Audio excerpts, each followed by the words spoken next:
I would say that this is a huge mental health issue because airmen aren't confident in going to their supervisors and discussing some of the things that are affecting them, both at work and off duty.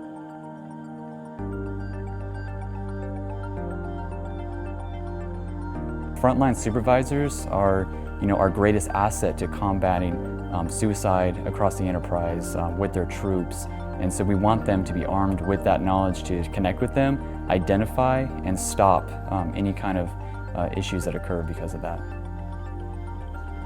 I've got a lot of airmen that'll come in and just stay in for the 4 years or 6 years, however long their enlistment is, simply because they don't feel like this is for them, because that interpersonal connection is not there.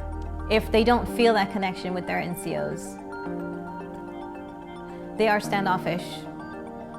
They do become depressed. They do become jaded. I'll just come to work, go home, do the bare minimum, just to get my supervisor off my back, just so I don't have to deal with all the other things that come with it. I've gone through experiences where it may not have been communicated properly that I was cared about, or that people genuinely wanted what was best for me, and that may not have been the case where they necessarily didn't want those things, but there was a communication barrier there that kept me from experiencing that kind of environment. One thing that is particularly interesting about this project and the Air Force needs is that they've been very proactive about recruiting for diversity, but there's no acknowledgement, at least that I've seen, that they are trying to invite diversity into a culture that's naturally about conformity and command structure and that kind of bureaucratic system. If you do not take a proactive stance or try an approach to address that natural dissonance, you're going to have some dysfunction.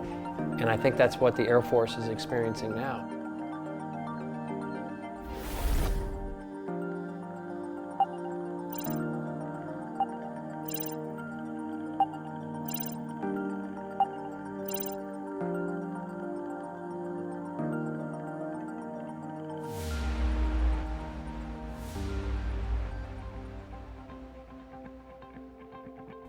And with this class, even this past couple days, we've seen that a light bulb goes off.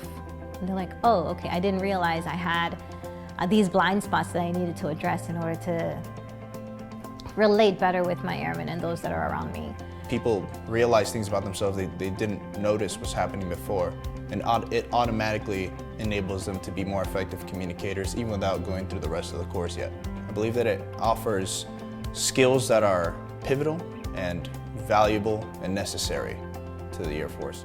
To provide a learning experience that allows them a constructive experience where they get to decide, hey, I recognize all these things are true in the Air Force, and based on me as a person and my personal strengths and approach, this is what I'm choosing to do as a leader. This is the skills that and tactics that I'm choosing to adopt that work for me within the systems that I live within.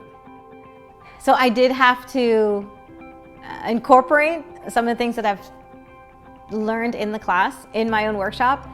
I had an airman who was having a situation at home, and I actually had to adopt a kinder, gentler approach to my communication style and how I approached them in order to be more effective in my own communication. So I do have subordinates. They come to me for guidance and mentorship, of course. It's my role as a staff sergeant to be a leader. So I have employed these skills with them, and I've actually employed it at home too, while learning the material. I found that I've gone home to scenarios with my wife or my children that I found these skills very useful in. So with Project Enigma, our hopes is that it gets implemented into professional military education, so that way during the traditional route when airmen go to Airman Leadership School, they are armed with these communication skills right off the bat. There are a lot of other areas, whether it's other bases or other major commands, that are interested in this just because everyone is having that same issue with supervisor-subordinate communication, with retention, with just having people feel and know that this is a family.